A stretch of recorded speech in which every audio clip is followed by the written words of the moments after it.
Hi, everyone. Welcome back to the Mortgage Heroes podcast. I'm Andy. Yeah, I'm Will. And today you got the dynamic duo of us. Is this the senior show this week? Yeah, Brian over here. Hello.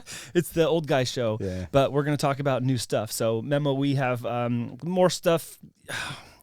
Man, I don't know how to summarize 2025 yet. It's like been a crazy circus already, and we're only, 3 weeks in? And we've talked about fires in LA. We've talked about rent gouging.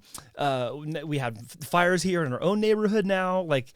It's crazy. It's been pretty dramatic, and I don't say that to be dramatic, but I don't know how else to describe it. No, I get it. You know, we got fires here in San Diego. We just had a podcast with one of our good friends who happens to be the chief of the fire department. He's been there 30 years, and we're fighting one right here.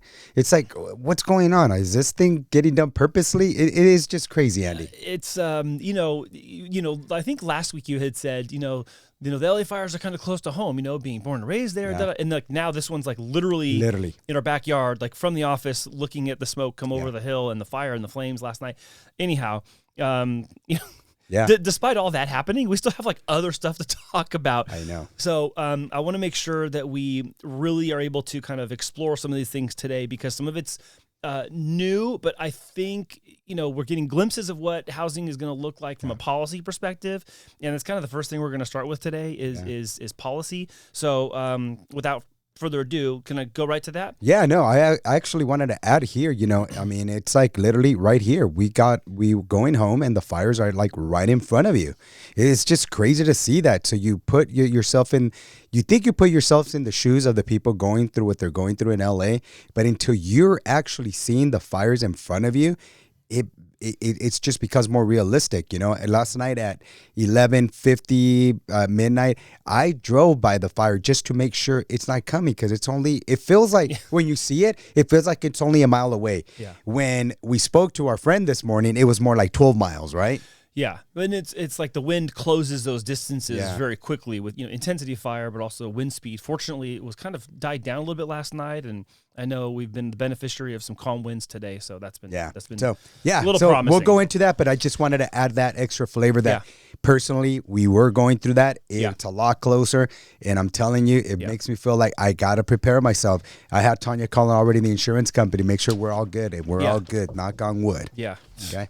Well, we're going to start today by talking about Trump. What else? That is the topic. Okay, so Trump's path to lower housing costs has to navigate local concerns. This is coming from Housingwire. Yeah.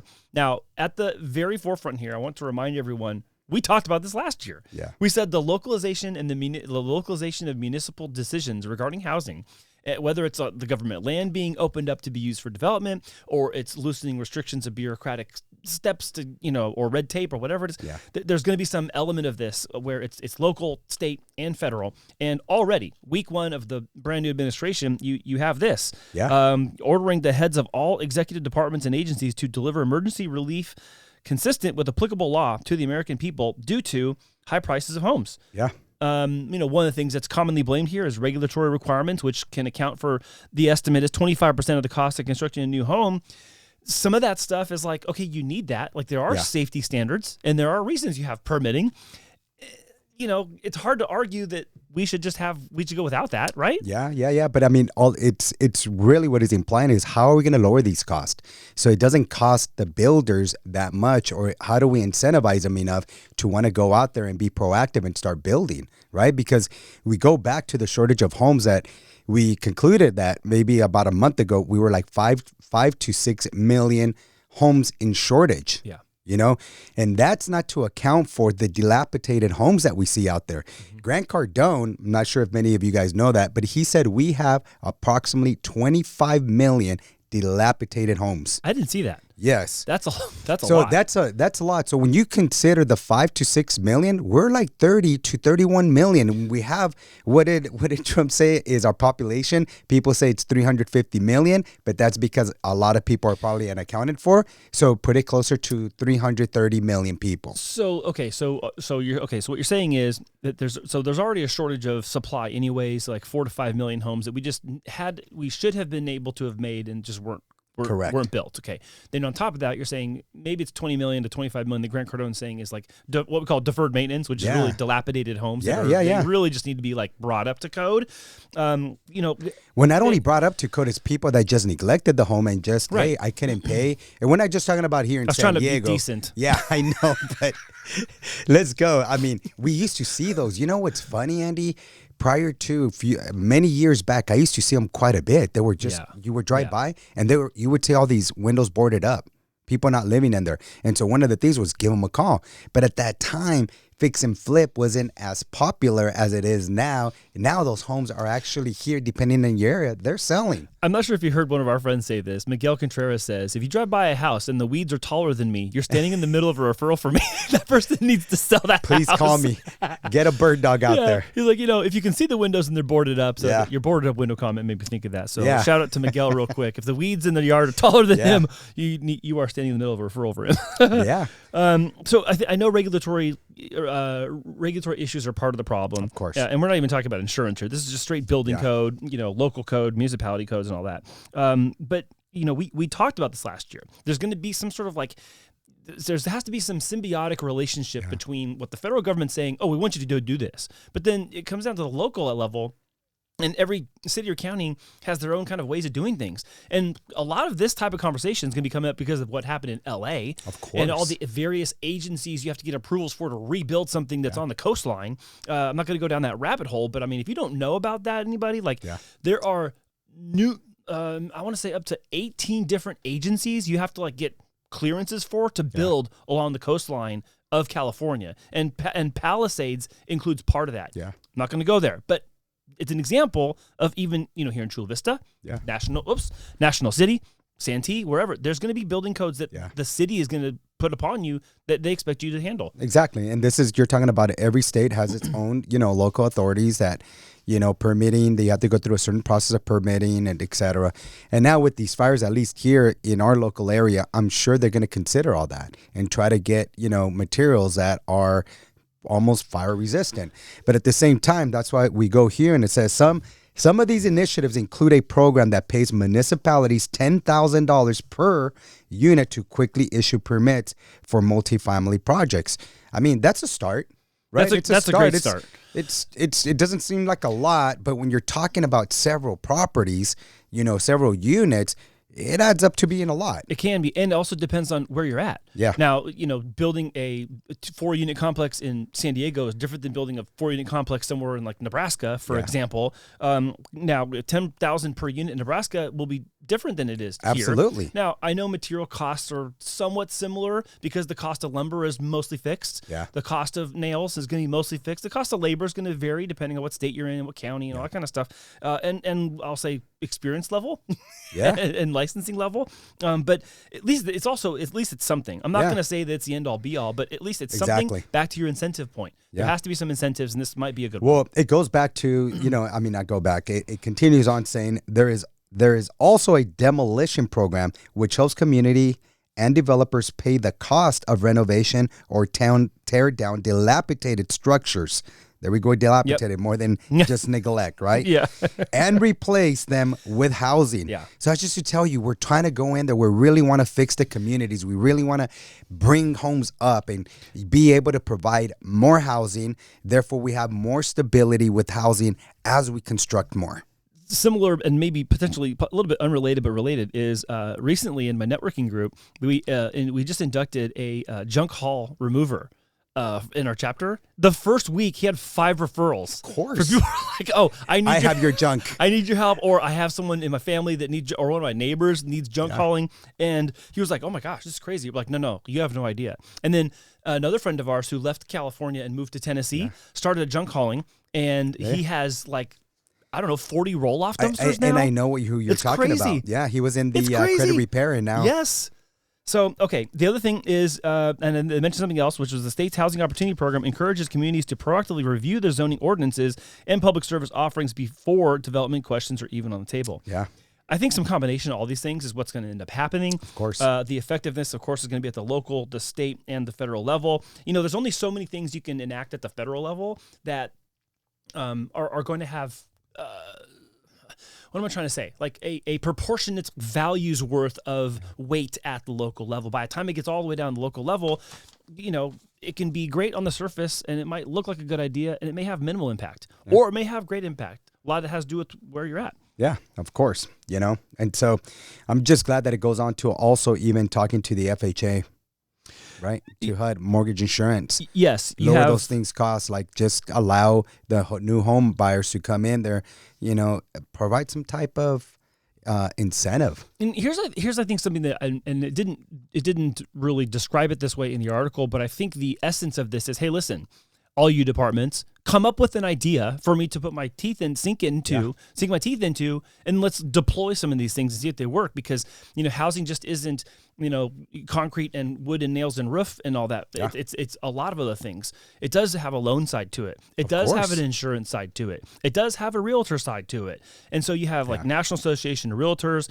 National Association of Home Builders. You have the MBA, the Mortgage Bankers Association, kind of everyone doing some advocacy for this, advocacy for that, and because it's kind of come down as a command, there's going to have to be some sort of creative solutions in this. Exactly. And I'm here for it, I guess, is my kind of bottom line for Andy is. Yeah. And how fast are they going to implement these things? We don't know. I think it depends on what it is. Yeah. Like, right. Cause also like, it's important to remember that like some of these agencies, they have like statutes they have to follow. Yeah. So if they have a statute that's, a new rule has to be voted this way before it can be implemented, and then it's a 6-month wait period, like there's all that kind of stuff too. That's no, you know what, Andy? Really what it is there's just so much tit for tat, right? Like you're Republican, you're Democrat. There's too much. Like, we got to remove that. Yeah. We just got to go with what's right to minimize the time that it's going to take for us to pass through these certain situations, these barriers that we always continue to put, you know? Like, let's just get along. Let's just move on. This is what's best for our nation. This is what's best for the consumer, the new homeowner that wants to step in. Yeah. Why make home ownership on average be 38? Right? You're 38 years old the average person buys a home at 38. Right. Why do we have this affordability crisis entering into 2025? Because home prices are so high, because interest rates are so high. Sorry, I'm getting all into it, but it's just what it is. Like, what do we do to fix that? Let's combine efforts at the government level and let's just come to an understanding and agreement and let's get this thing done sooner rather than later. Yeah, I'm with you. The partisan nature of a lot of this is discouraging. It's just disappointing, right? Yeah. And here's the other thing. I'm going to say this too, regardless of how I might feel about certain other topics. Like, I also don't want to. I don't want to hear the victory lap. Yeah. Like, you do something good, like that's great. You're kind of supposed to. Yeah. Like, that's your job. You're supposed to serve the people. So I don't really want to hear the victory lap either. Even if the victory lap is good, that's fine. But like that, you put your nose to the grindstone. You're telling people to do this stuff. Go do it. Get it done. Yeah. And I think I was just making sure I understood. You're referring to the age at which people are buying their first time home now. It's correct. First time home buyers now, the average age is 38. Yeah. It's increased. It used to be in like the 20s, wasn't it? Exactly. Or early 30s, something like that. I don't remember the number. No, it was in the 20s, and then it just started increasing, I actually have a key point I didn't know that. I'm going to have a key point at the on one of our other articles I'm going to bring up and talk about that because I actually, I'll save my point. I had one more thing about this I wanted to share, and I don't know, you probably have other things too, but one of the things I know that has been a problem that's plagued specifically here in California is when homeownership costs were rising, it was kind of, house prices were well outpacing the ability for insurance premiums to chase the equivalent cost of replacement. And I think that is still something that is going to be an issue because premiums are not right now able to keep the pace with the increase of like the cost of lumber. Just for an easy example, when lumber was up 30%, your premium and replacement costs can't go up 30% right away because there's these regulatory issues. Yeah. I think some of that's still got to get figured out. Cost of labor increased approximately 37.4% over the last 5 years. Well, what do you do about that? If you can't increase your recapture cost by more than 10% in any given 6-month period, when are you going to catch up at 37% running ahead of you, right? Yeah. So, I like at the top, there's these ideas. I like that they're saying to the departments, come up with some suggestions and do something. I like that because if there's going to be some force on that and then I expect there to be some accountability, then great. Maybe we should expect some answers. And then because of that kind of like, say, allowance upstream, I think it's going to be a good time for cities and developers to kind of come back to the table, and come up with some solutions. Yeah, I'm optimistic about that, even though I sound like I still have some skepticism and some hesitation. Well, Because I know right? I sound both ways. I know. I'm admitting it. Like, I know. Because you're talking about other organizations and stuff. Here it is. In May 2024, the NAHB released its 10-point blueprint to address the housing affordability crisis. Some proposed solutions included eliminating excessive regulations. It's what happens. I mean, I'm going through my permit process. You know how long it took? Just Months. for a simple... Yeah, so I get this. Overturning inefficient local zoning rules, passing federal tax legislative to expand the production of affordable and attainable housing, and easing supply chain burdens by doing things like boosting the production or of solely needed transformers and other materials. Yep. Ending tariffs in Canada, right? I mean, we get a lot of our lumber there. What's going to happen if... And we get electronics from China, and it's like all these things are going to have effect. So we need to come up with some compromise here. Yeah. The meeting of the minds, though, I think is being spurned, which I'm glad to see. And it's also interesting to see this kind of like right out the gate, because it's an issue that a lot of people are talking about. It's an issue that I know a lot of people in the media, frankly, didn't want to talk about, because it's a little bit of a black eye. And there's people that are probably watching this in the comments like, "Oh, everything's fine. What are you talking about?" Okay, whatever. Like don't come talk to me about inflation. We're going to go to class. Yeah. Anyways, my point in saying that is that, I want there to be some meeting of the minds. I want there to be solutions for people. I would love for the first-time home buyer age to be back down in the 20s again. Yeah. I would love for homeownership to go to still be a single-family home, rather than, you got to have a, one door and a fourplex that's yours now. There's nothing wrong with that, but it's just, that's not what the traditional American dream was. It was, house, white picket fence, that kind of thing. And it would be awesome to see a return to that. This is a positive step moving forward. This is very positive information and news. It's good to hear. It's refreshing to hear. Yeah. Now let's just get it done. Okay. So the next part kind of goes along with this. It is also from Housingwire. It's a little bit of a different topic, but it's how Trump's executive orders impact home builders. Now, specific to home builders is kind of where we're going with this. And one of the claims here is that the only way out of this housing crisis is to remove barriers like unnecessary cost regulations that are raising the costs from keeping builders from building more attainable housing. Yeah. Now, a lot of the clapback that we get in comments is, "Oh, you guys are, you're apologists for insurance companies. They make billions of dollars." And it's like, listen, if they cover the whole nation, they cover the whole nation. They have different risks in California than they do in other states. They have different premiums and different there's different replacement costs. Same thing for builders. Yeah. You can have a Lennar or a KB Homes that's building across the nation, but that does not necessarily mean that they have the appetite to build in your backyard or our backyard. It has to make sense. And I'm not saying that because I'm trying to defend big business or whatever, but look, wherever you're watching this from, if you're indoors and you're inside a residence, someone built that freaking place. Yeah. And they did so because there was a profit in it. If you don't like that, I'm sorry, but it's still covering your head in the cold and the snow and the rain, et cetera, et cetera. So you also, at some point, went, I'm okay with this, and I'm going to rent this place, or I'm going to buy this place. So I don't necessarily have a long leash to listen to that, but, builders are necessary. Yeah. I don't know a lot of builders, honestly. I know people that are investors that are building stuff. I don't know a lot of builders, not necessarily just only on the side of builders, but we can't go browbeat these people at the same time that we're saying that we need them to build millions of units for us. Yeah. And here's the thing, right? I mean, this is the second time this administration has been in. The first time, everybody was saying the same thing. Guess what was being built? Homes. This time around, it's a second turn that he's got, second opportunity. Let's see what happens with that. I feel that I think with the new changes the administration is going to make, I think it's going to be a positive step moving forward. Are you of the opinion that, so again, let's say, administration A versus B, having done this first time around and now back again, because so much has changed since then, do you think that those same subset of variables have to change in this administration's favor to accomplish the same thing? Or do you think that it's possible now, even though material costs have run way ahead of us, insurance and replacement costs are there, labor's high, there's a different set of issues, I think, facing the current administration than it was back when it was 2016, 2020. Yeah, of course. I mean, everything's, overinflated now. He has to figure out, it's not just about putting in these new executive orders with the tariffs, et cetera. I mean, now there's a bigger change with everything. He has to have change other things to be able to make sure that he's reducing the cost here. Like there's a lot of moving parts into this. It's not just getting that to reduce such a cost. There's going to be more that's going to be tied into this. And the reason I'm asking the question is because for me, I look at like home builder sentiment. Yeah. And I know it's a survey, and so people can answer however they want. But I look at the home builder survey and I wonder, okay, what's going to make that needle move? What's going to make that number tick in the certain Interest direction? rates. But, okay, One. so borrowing costs is Yeah. one. I think availability of labor is going to be another one. Yeah. And I think demand. But that demand is connected to people's ability to qualify. Yeah. And so it's like kind of this, I don't want to say self-insulated, but it's like its own little problem ball, and everything's tucking. And that's what I mean, right, Andy? Like if we get these tariffs with Canada and now we're paying more for lumber, all this has an effect on what we're going to build. Is it going to really reduce the cost? You see? So there's other things that the administration has to be careful with to make sure that everything's just going to be cohesive enough for people's costs to be reduced and for affordability to come back.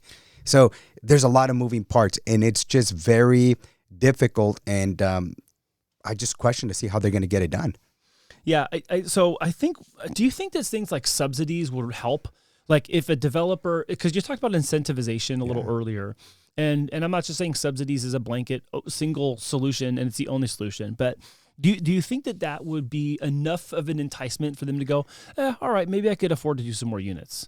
I think it will be. I know for sure it will be, right? Right now, we already saw that builders took a negative hit on what they reported this time around in this last quarter. And that was because interest rates were in the sevens.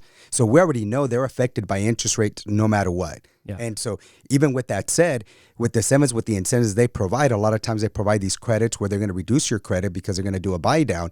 That's even getting affected on them being able to provide those buy downs because now it's costing them too much money. Yeah. So subsidies can kind of offset a little bit of that loss. Because remember, the builders see homes as a commodity.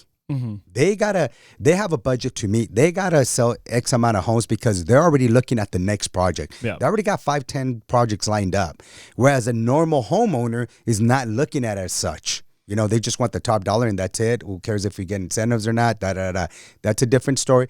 But it still has an influence of where we're going with this. Yeah. So those subsidies for developers are going to be tremendous for them. Absolutely. You know, their bottom line is just going to be better and incentivize them to, I want to build. Mm-hmm. Even if the rate's at 7% and I have a subsidy, that'll kind of, you know, balance it out for us either way. I mean, so in preparation for today and some of these topics, like, were there any other things that you thought about that would be either maybe useful solutions that might, you know, enter the conversation, or other ideas from having done this yourself? Like, I mean, for going and expanding a property and adding units to it and being in the middle of that right now, like, are there other things you've thought of that would be useful maybe at scale that aren't yet on the table? You know, it's very difficult for me to say that, Andy, and answer that question because I'm at a different level than what has a bigger impact in this. You know, we're talking about developers here. We're talking about, you know, these executive orders just having a bigger influence where we're not at a deficit of 5-6 million homes. You know, he wants it like, let's get up and going and let's not have this deficit. Where I come in is at a smaller scale, just doing smaller, you know, developments. And this is my first that I'm going through. But if I have to use my experience of going through this, what I would say is at the city level where I'm dealing with this, get your act together. Get your act together, look at my plans, have a better process, a better system in place, how we get our permits, you know, accepted. Because what happens, Andy, a lot of times is they're overwhelmed at the city level, so they have to hire a third party. And the third party, they don't care. You know, they got their own business that they're collecting from whatever they're generating their business. And now they have the city kind of give them this overflow, and it's just going to delay the process for us.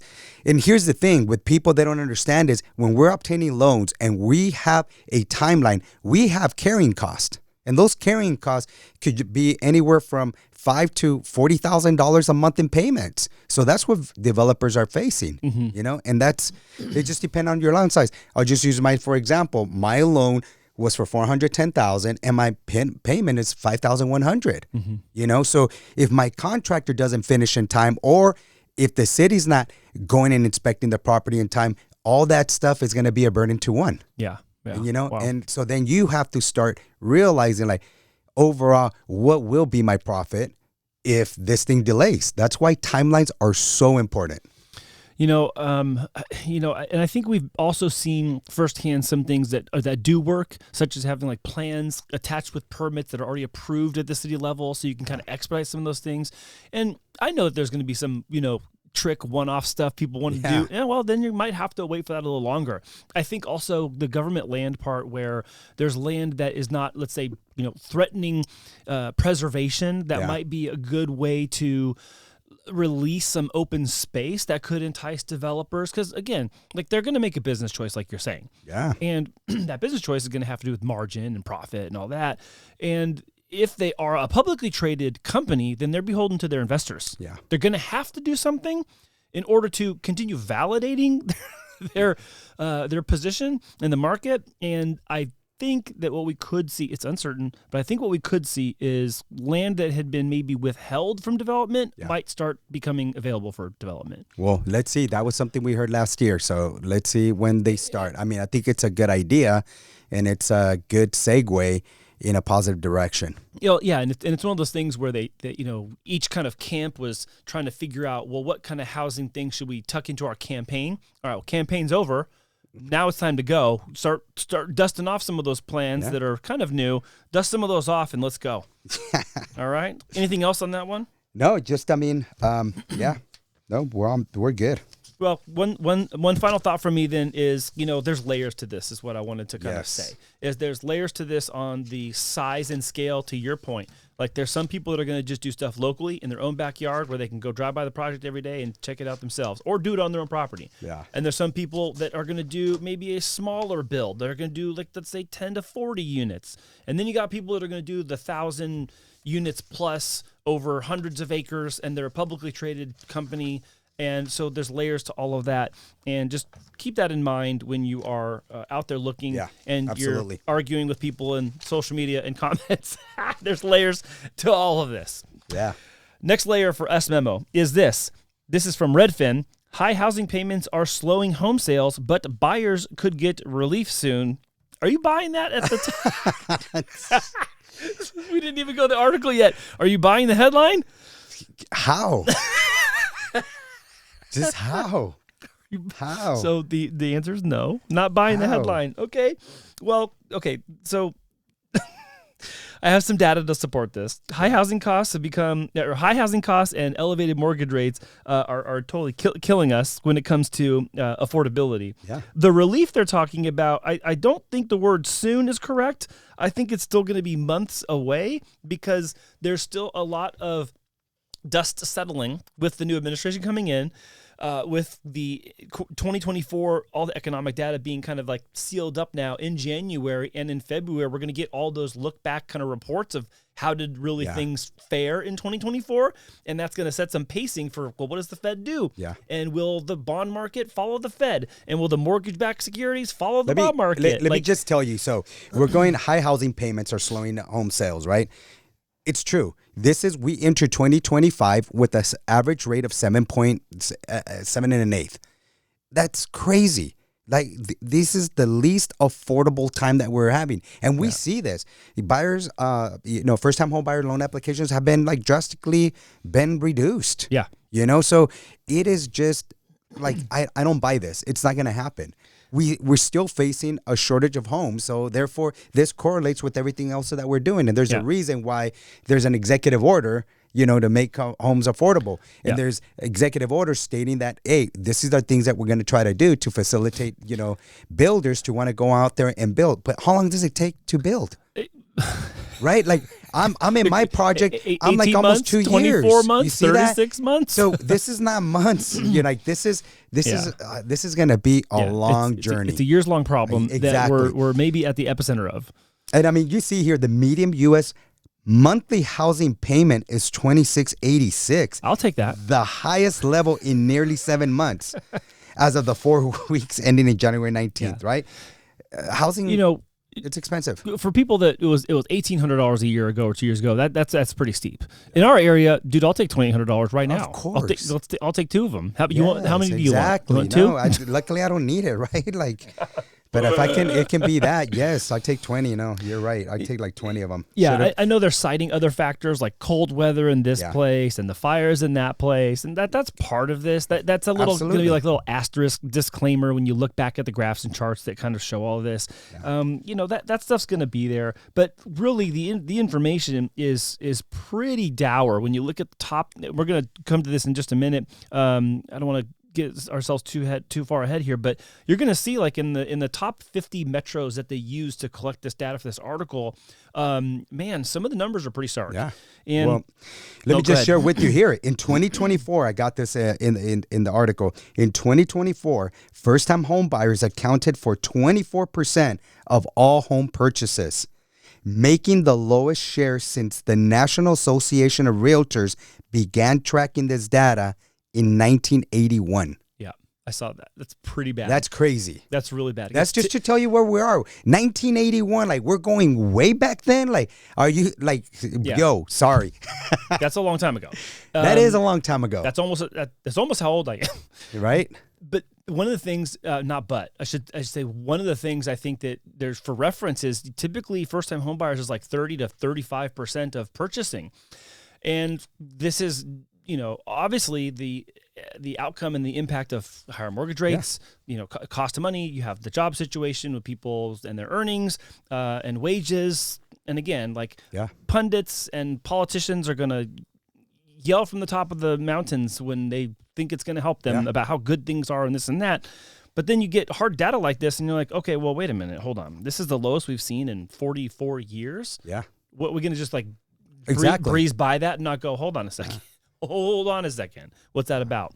So, and it says here, but buyers could get relief soon. Okay. Yeah. So in order for this to work out, what needs to happen?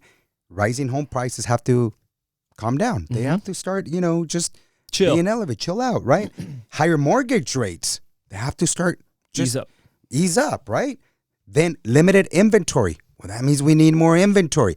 When can you get these three things together? Are we getting that anytime soon? Probably not anytime soon. And I think the only way to get them bulk is with multi-unit housing, which we saw an increase in permits in 2024 for. And so, I had mentioned this many, many months ago where I was like, I have a new number I'm watching, which is the price per square foot, regardless of unit type. Yeah. And that has been dramatically increasing because they're decreasing the example in the article was, we're decreasing the size of like patios and accessibility points and this and that. But the price per square foot is going up because it's on townhomes, multi-unit properties. So let's say a fourplex or something like that. So I think that our best chance of getting inventory is when there's one structure that has 4 units, that those 4 units can all be afforded by the people applying for them. And they're at a lower price than a single family house. That's my shortest term solution, which is still for most developments 24 to 36 months out, or 2 to 3 years. Sorry, I'm gonna stop using months. 2 to 3 years on the horizon. Well, everything we're starting to see, Andy, now you're seeing it's not being built like it used to. Here's single family. No. Everything is townhomes. When you go to the Old Thai Ranch Mall, you see how many condos are there. Yeah, it is just crazy. The new Los Angeles, if you see the drawings of it, it's all just everything all cluttered in. Yeah, I mean, you see, and so here's the interesting thing. In the Millennia Project that you're talking about down there at the mall, it's all brand new build. Yes. So all that is going to be this kind of more dense, urban, walker bike everywhere. Now, in places like North Park, where there used to be a lot more parking, that parking is now bike lanes. It's some restaurants that have spilled out into the streets or the sidewalk now. Yeah. And now that is becoming kind of that same way from a place that already previously existed for decades. Yeah. So you have the new build that's kind of doing that thing and the old places that are getting kind of converted into that thing. Building more multifamily is probably our shortest term solution to some of the inventory of and affordability, 1-2 punch problem we're having. Long term though, it is going to be doing that same play for a decade or maybe even for 2. Again, I don't want to sound negative. I just want to be transparent with everything that's going on. It is what it is. People, even with this, when our buyers qualify, I'm really patting them on the back. I'm patting you on the back. Like I am saying, good job. I applaud you for that, because I know there's sacrifice into that. And for people that are afford and they're buying right now, perfect time to buy. Perfect time to buy. I share this story with people and they ask me well, do you think it's the right time to buy? You know how many people told me not to buy in 2006, 2007 when it was at the height of them, right? If I bought that same home now today, it's already doubled. Yeah. So I look like a dummy back in those years, but now I look like I'm a genius. You look like a genius. You see what I'm saying? So we've seen over the data over the last 60 years, it's all about supply and demand. Yeah. You know, and we continue to have a shortage of homes. So should you buy now? If you can qualify, got to do it. You just got to do it. Because one thing we know for sure, Andy, is that rates will go down. They will. I think the time horizon is totally up for grabs on what that's going to be.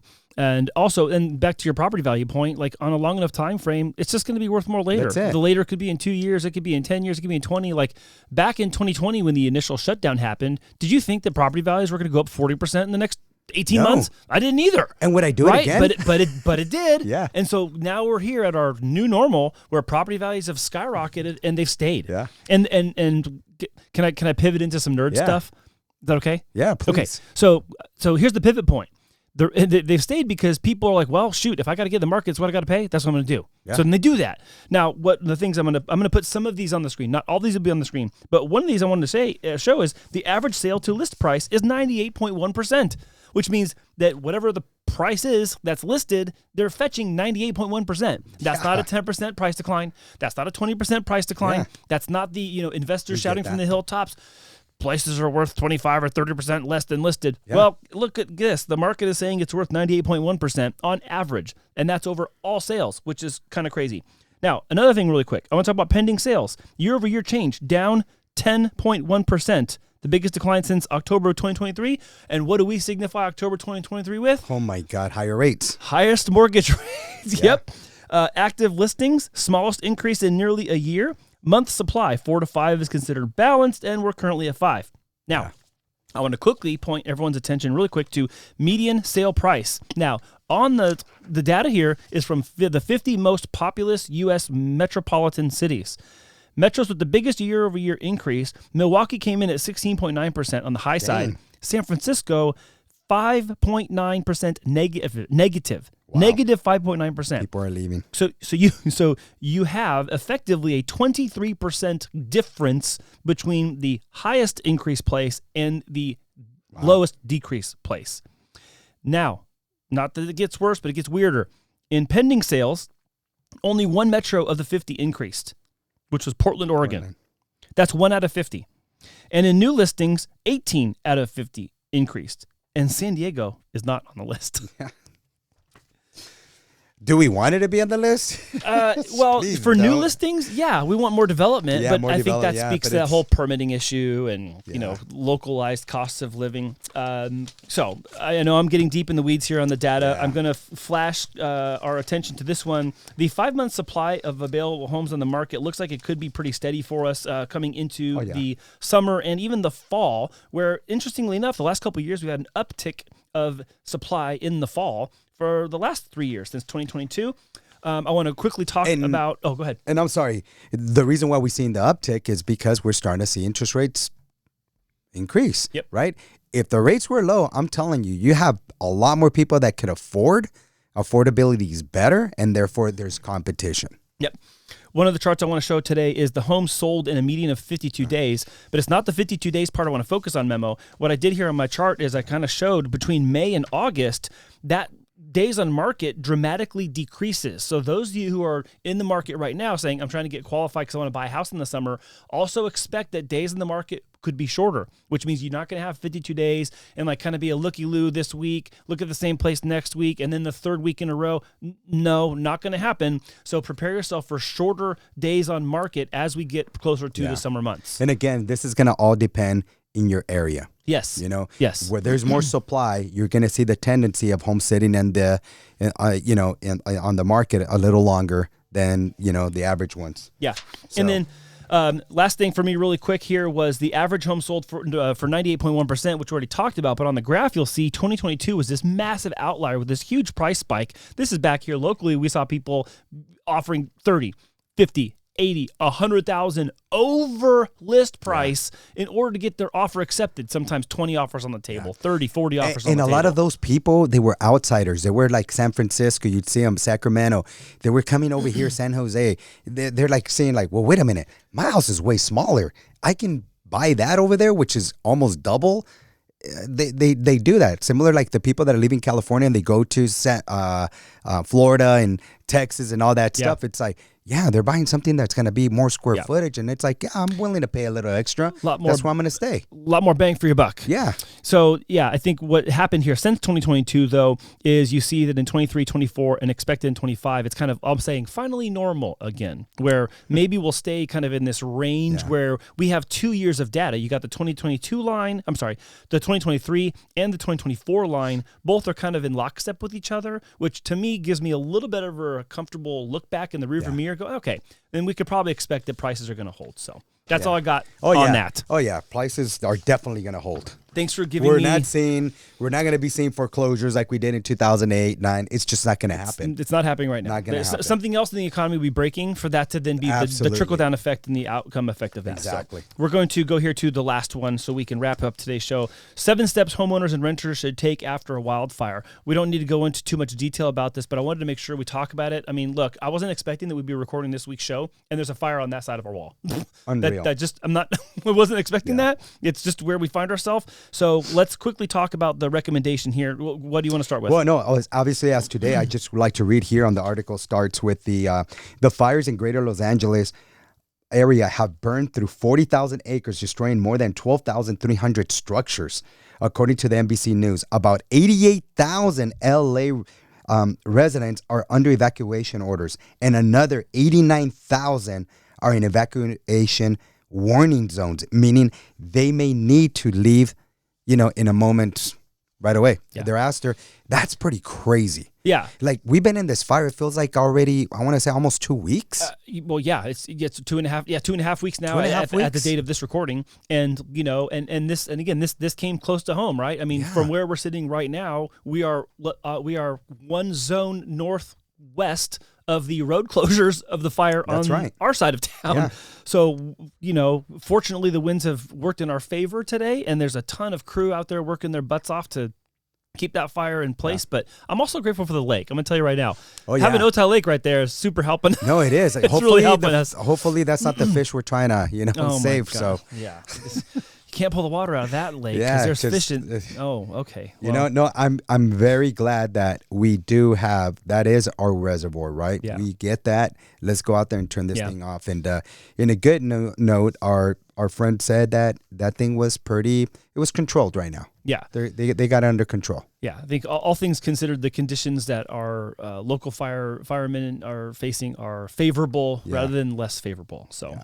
Let's go through this. If it's okay, I just want to kind of talk about it real quick and maybe mention a couple things. The first thing, I guess the general sense here is like file your claim as quickly as possible. Yeah. Because there's also going to be a lot of other people filing claims too. So you're going to be in line virtually. And also, I think this just kind of speaks to the proactive nature of giving yourself your best shot at recuperating your losses.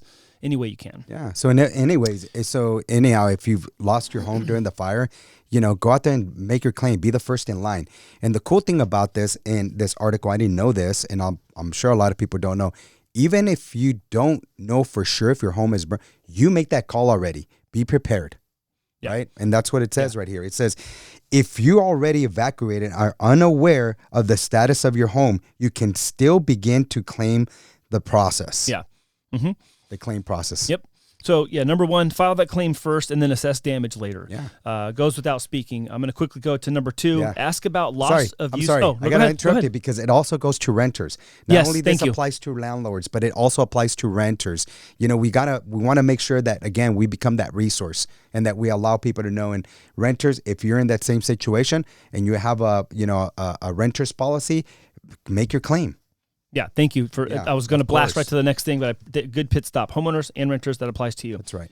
Number 2, ask about loss of use coverage. A lot of people actually don't know about this, but there is something as loss of use coverage. You have to make sure your policy has it, of course. So whether you're watching this and you know about it, great. Yeah. If you don't know about it, go look at your policy and see if it has loss of use coverage.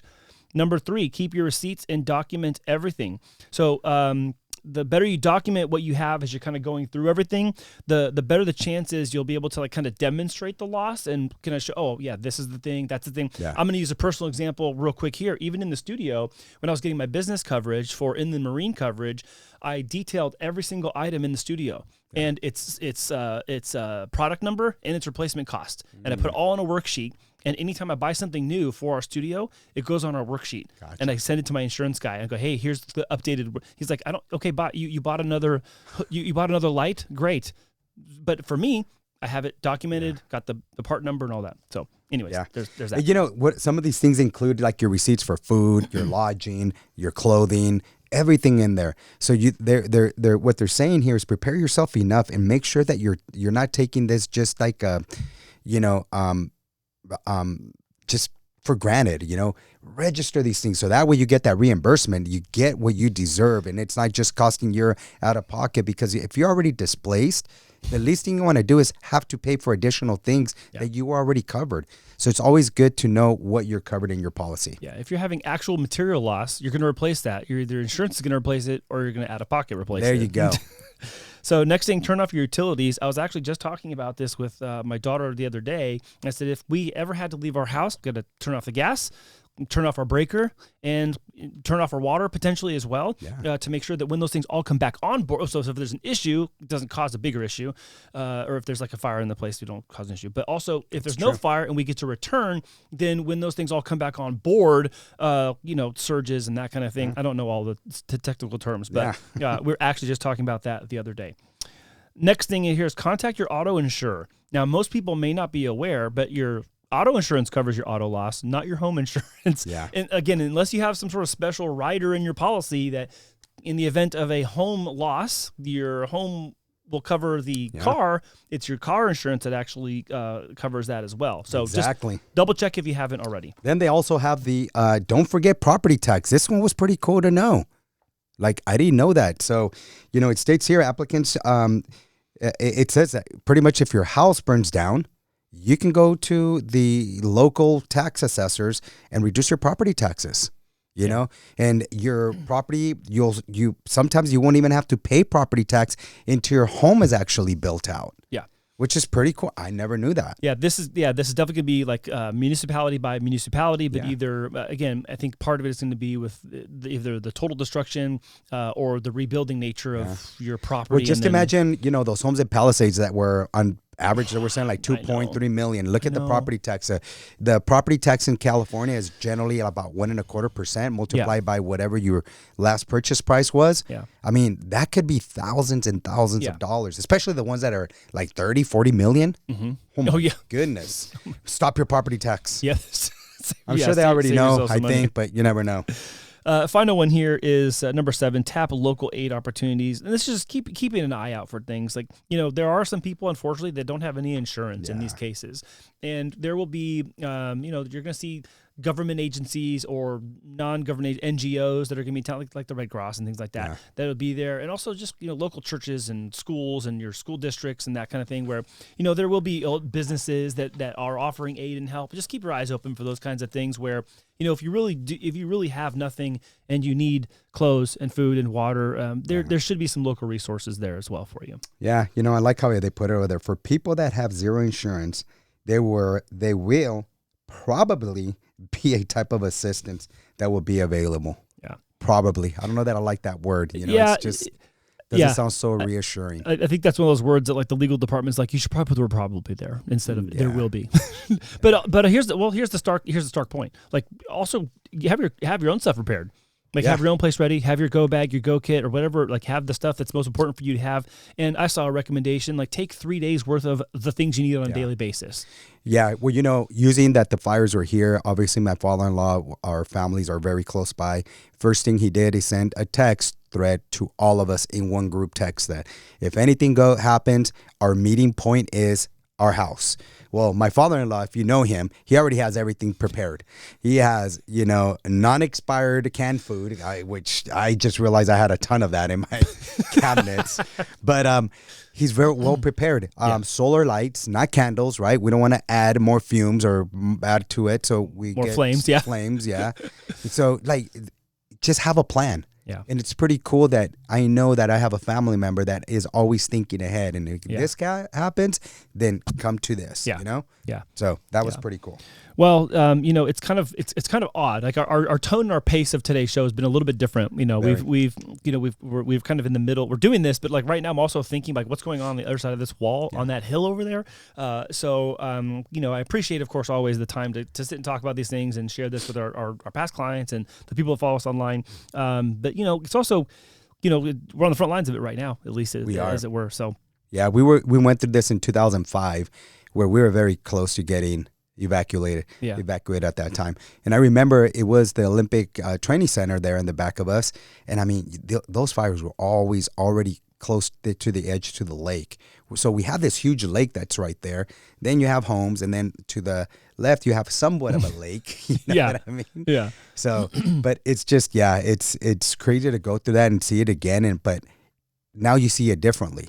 Yeah. Because you're seeing so much devastation happening in LA that all you can think about is, I don't want that to happen here. Yeah, it's too recent to ignore like how serious it can get, how quick it can get so serious. And then I've been on that watch duty app like all day today. Yeah, right. Hey, where's the wind going? What's happening next? Are we in the prep zone? Are we in the go zone? Which one's coming next? And I'm not trying to make light of it by the energy of my voice, but it's like I'm kind of on a little bit of alert right now. No, it is, and you have to be. It's just you just can't. But like, oh my goodness, my niece just put on Instagram, she put this how grateful she is to family, but she was picking up her son from elementary school, and it was near the fires, and she couldn't find her son because as you go up to the school, it was all police officers not allowing you to get in, and so now to prove your point of why you need to go to the school, because you do have a child there, is just another thing. Meanwhile, your head's just going through. So I just can't imagine, So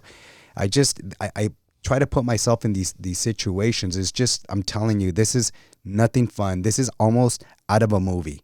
Yeah, when you see these things, you see the devastation, you see the fires, they're still going. It just feels unreal. Like there's no way. Yeah. There's no way. Yeah. And we also have to consider the fact, as we asked Rich today, the chief of the fire department, I asked him, well, how do these fires start? What do you say, Andy? 95%? 95%. Started by man. That's it. So who knows? Arson, purposely, not purposely. Yeah. This is just incredible. Yeah. Devastating. Well, I want to kind of wrap up. I want to hesitate to ask you what was your favorite part of the show, but I'm still going to ask you anyways. What was it for you today? Yeah, mine is going to be definitely prepare, right? That's we go back to the 3 Ps. Yeah. You got to just prepare. You got to know what you have. You got to take care of your personal items. We can lose, some of these things, but there's nothing but being prepared, knowing what your policies, they insure you for, making sure that you're protecting. You have a safe that's not only fireproof, but also waterproof. You got to remember, these fire department, they're going to go and wash all these things. So if you just have a fireproof safe and all your important documents are in there and they all wet, you just lost all that information as well. So just being prepared, and this is my favorite. Yeah, same for me. All the housing stuff is yet to be seen, what's actually going to happen, what's not going to happen. But these quick steps on how to be prepared and what to do in the case of loss, for whether you're a homeowner or a renter, just some quick steps to take, I think is useful and helpful. I've heard similar versions of this from my friends in insurance, and especially right now, like I know it's easy for us to talk about these things when it's actually happening. It's less easy and advantageous to talk about it when there's nothing happening. Like, okay, you're a prepper. Okay, look at when it comes down to it, and the moment is upon you. Real important to be prepared. So I'm grateful for that as well. So there you go. Memo, thank you for doing the show with me today. I really appreciate it. We are quickly approaching. I don't know if you saw this or not. We are quickly approaching our 100th episode of the Mortgage Heroes podcast. Did you see that? Yeah, congratulations. We're almost there. Didn't, but thank you. We're almost there. So 100th show. I think we should do something a little unique and different. I'll have to come up with something. But until then, Thank you all for watching. Yes. Remember to like the channel, subscribe to the channel, like the video, and share this with anyone you know and love who wants to learn more about mortgage and real estate. And of course, you can reach Will anytime you need to with specific questions about your scenario. And we're so grateful that you are here. We hope that you all are safe as well. And we always appreciate you joining us every week. That's right. Thank you, Andy. We appreciate you and everyone else. All right. Thank you for a great Stay show. safe. We'll see you all again next week. See ya. If you enjoyed this video and you want more of our content, subscribe here. And if you'd like to watch another video right now, click here.